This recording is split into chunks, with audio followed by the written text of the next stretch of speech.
tout le monde, j'espère que vous allez bien. Je suis heureuse de vous retrouver aujourd'hui pour une vidéo carte de Noël. Voilà, je me suis fait celle-ci et j'avais très envie de partager le tuto avec vous. Donc aujourd'hui, on va réaliser une carte de Noël avec deux boules dans l'une en tout cas, se trouvent des sequins pour faire une carte checker.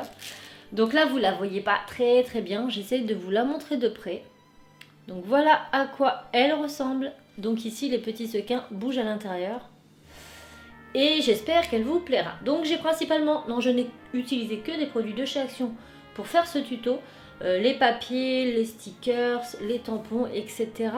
Sauf médailles pour découper mes ronds parce que je les avais déjà. Et donc je me suis facilité la vie. Mais vous pouvez utiliser des perfos rondes ou bien un compas et un cutter tout simplement. Donc j'espère que la vidéo vous plaira et je vous laisse tout de suite avec la suite.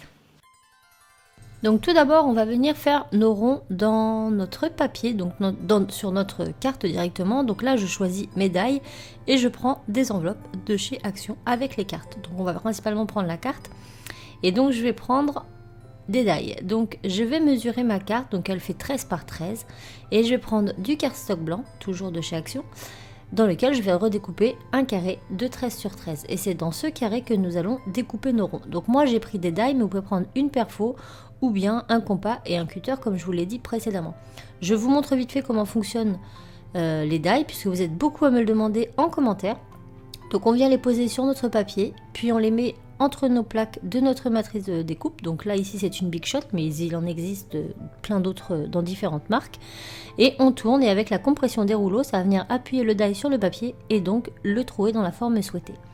Donc je vais en faire deux, donc je fais mon premier et ensuite je viens positionner le second à l'endroit où je veux, bien sûr. Et je renouvelle l'opération pour avoir deux trous. On garde bien sûr le surplus de papier, donc ce qu'on a retiré, il va nous servir de gabarit pour la suite. Et ensuite je vais prendre deux papiers, donc un dans ce petit bloc de mix média. Donc il y en a plein de toutes les couleurs, mais moi celui qui m'intéressait c'était le bleu pailleté. Et ensuite dans les papiers vélum, je les avais jamais utilisés, je vais venir prendre un papier bleu à pois argenté.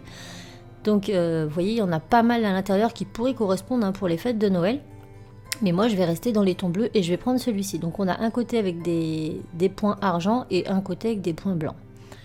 Voilà, donc je sélectionne mes papiers et ensuite je vais prendre donc mes petits gabarits que j'ai récupérés de mes découpes. Je vais les placer dessus et je vais découper tout autour un carré. Il ne faut pas que ce soit trop large, mais vous allez voir qu'on va réajuster si nécessaire au fur et à mesure de la réalisation. Donc je fais un premier dans le pailleté et un second dans le côté point argenté. Donc toujours pareil, j'essaie de le mettre en coin pour éviter de gaspiller un maximum de papier, comme ça je pourrai toujours le réutiliser. C'est très important quand vous faites des découpes en scrap d'essayer de minimiser le gâchis de papier en essayant d'aller le plus dans les coins possible. Donc là j'ai mes deux bouts de papier, j'ai ma carte, hop, et j'ai mon autre morceau de cardstock qui va venir donc au-dessus. Donc je place le cardstock comme je peux au-dessus pour essayer de placer les papiers le plus ajusté. Alors c'est pas l'étape la plus simple à faire, mais on y arrive. Donc je mets de la colle à l'arrière. Donc je prends de la colle en rouleau parce que c'est une colle qui va coller très bien à la fin, mais qu'on va pouvoir repositionner si on le souhaite durant le travail.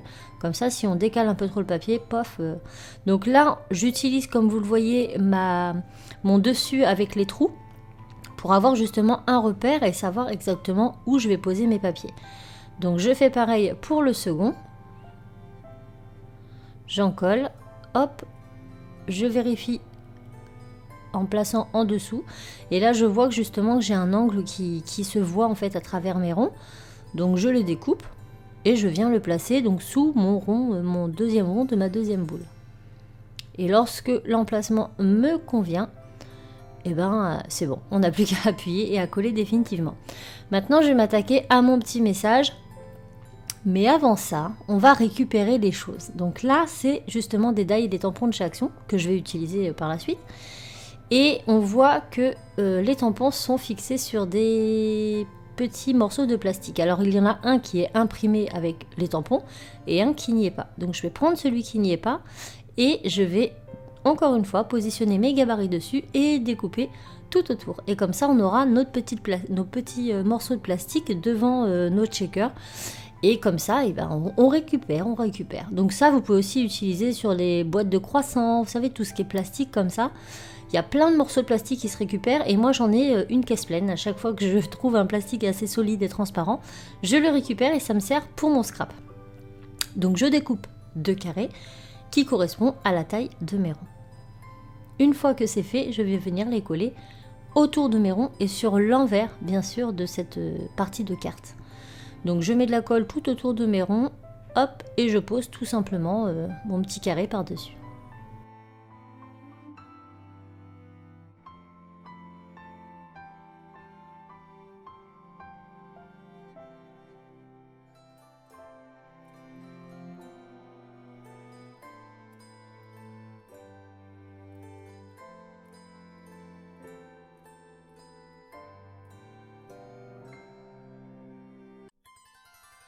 Et une fois que c'est bien collé, j'insiste bien sur les bords de mon rond, de façon à ce que mes paillettes ne se fassent pas la malle.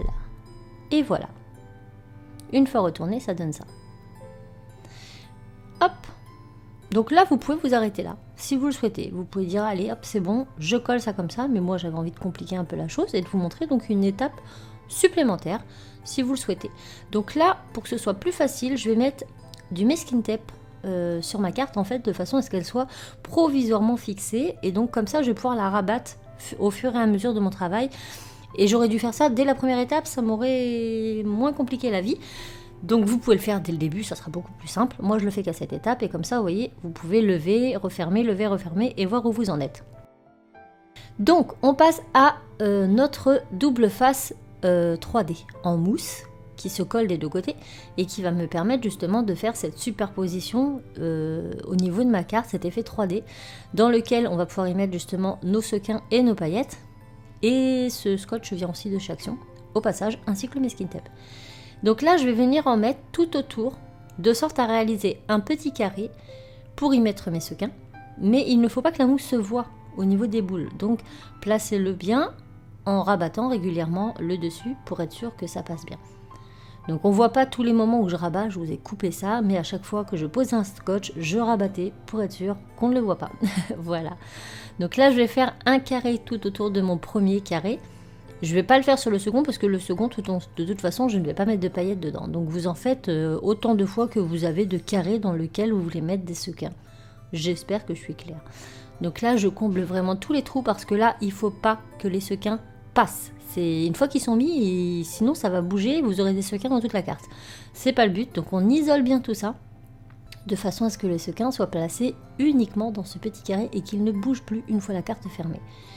Voilà, ça me convient parfaitement. Donc maintenant je vais faire le tour. Donc ce qui est bien avec cette mousse, c'est qu'on peut la découper à la taille que l'on veut. Donc moi j'ai ajusté en fonction de l'épaisseur que j'avais.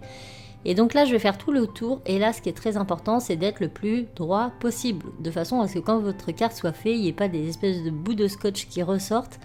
Donc prenez votre temps, appliquez-vous et vous serez plus que satisfait du résultat. Donc là je fais tout le tour.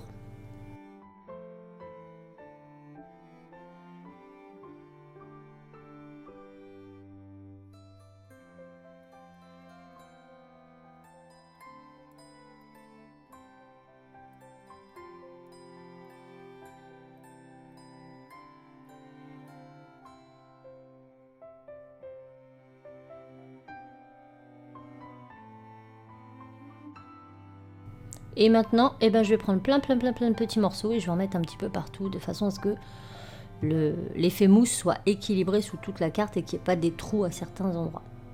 Voilà, donc j'en mets pas sur mes deux carrés, bien sûr.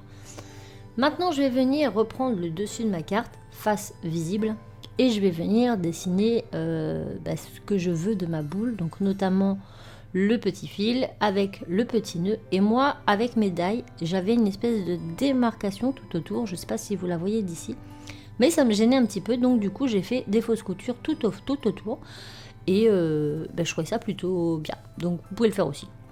Maintenant j'ai tamponné Merry Christmas, donc qui faisait partie des tampons justement de la plaque que j'ai retirée, sur un morceau de cardstock blanc, et je vais tout simplement découper le tour. Donc là j'ai fait ça sans me prendre la tête. Je voulais pas tamponner directement sur la carte, j'aurais pu, mais j'avais envie de rajouter un élément. Voilà, tout simplement. Donc on peut aussi le surélever avec de la mousse ou pas. Ensuite, je prends un peu d'encre bleue et je viens en mettre tout autour, juste pour donner un peu plus de profondeur, étant donné que là, je mets un papier blanc sur un papier blanc. Donc histoire qu'il ressorte un petit peu, vu que moi, je mets pas de mousse, et ben, j'ai ancré un peu les bords. Et quand ça me convient, je viens tout simplement le coller sur le bas de ma carte.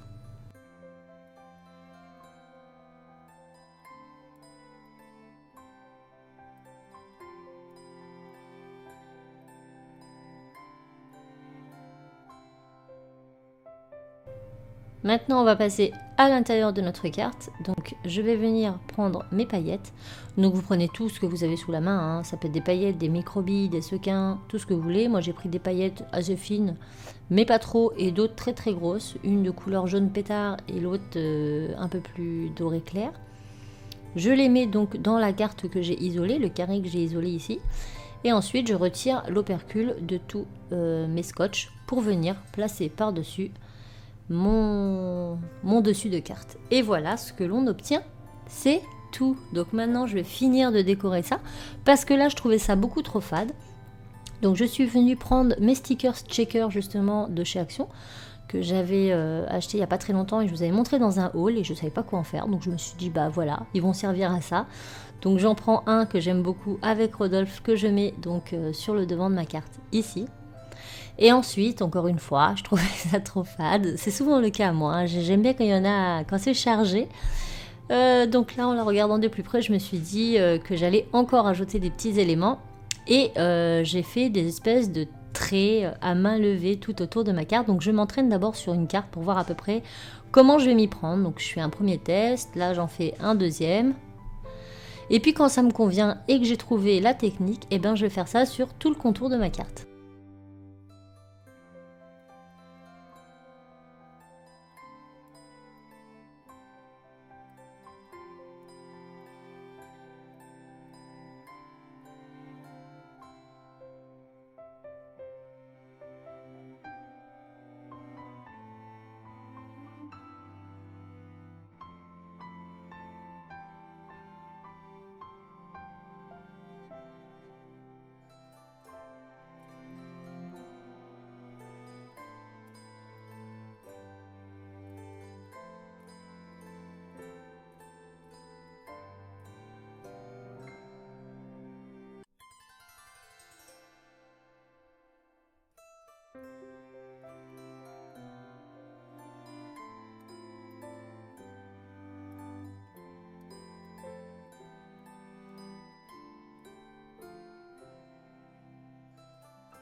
Et comme je trouvais qu'il n'y en avait pas encore assez, non, en fait je trouvais que le mot il ressortait pas assez, du coup j'ai fait un effet fausse couture tout autour de mon mot, histoire de rajouter une petite touche. Et puis après je me suis dit bon c'est bon, on va arrêter là parce que sinon on va plus rien voir. Et voilà ce que ça donne.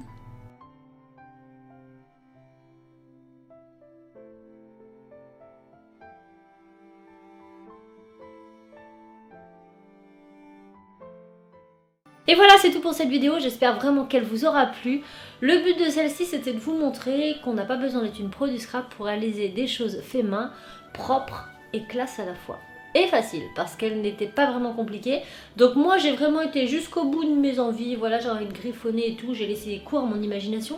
Mais vous n'êtes absolument pas obligé de faire la même chose. Vous pouvez faire un fond de couleurs, vous n'êtes pas obligé de mettre des sequins, vous pouvez en mettre dans les deux. C'est vous qui voyez, le principal c'est de vous amuser. Moi je voulais vraiment vous montrer comment j'avais fait les deux boules de checker parce que c'était un petit peu la base de cette carte, tout en ayant quelque chose de très très propre tout autour. Et voilà, on n'aura plus qu'à écrire un joli mot et à l'envoyer parce qu'à Noël, même si on n'a pas les moyens financiers d'envoyer des petits cadeaux, envoyer des cartes ça fait toujours super plaisir. Donc n'hésitez pas à faire péter les boîtes aux lettres, ça changera des mails. Donc voilà. J'espère en tout cas que la vidéo vous aura plu. N'hésitez pas à me mettre en commentaire si vous souhaitez d'autres vidéos de ce genre.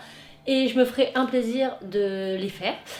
Et voilà, donc sur ce, n'hésitez pas à liker, à commenter et à vous abonner. Et je vous retrouve très bientôt pour une nouvelle vidéo. Ciao!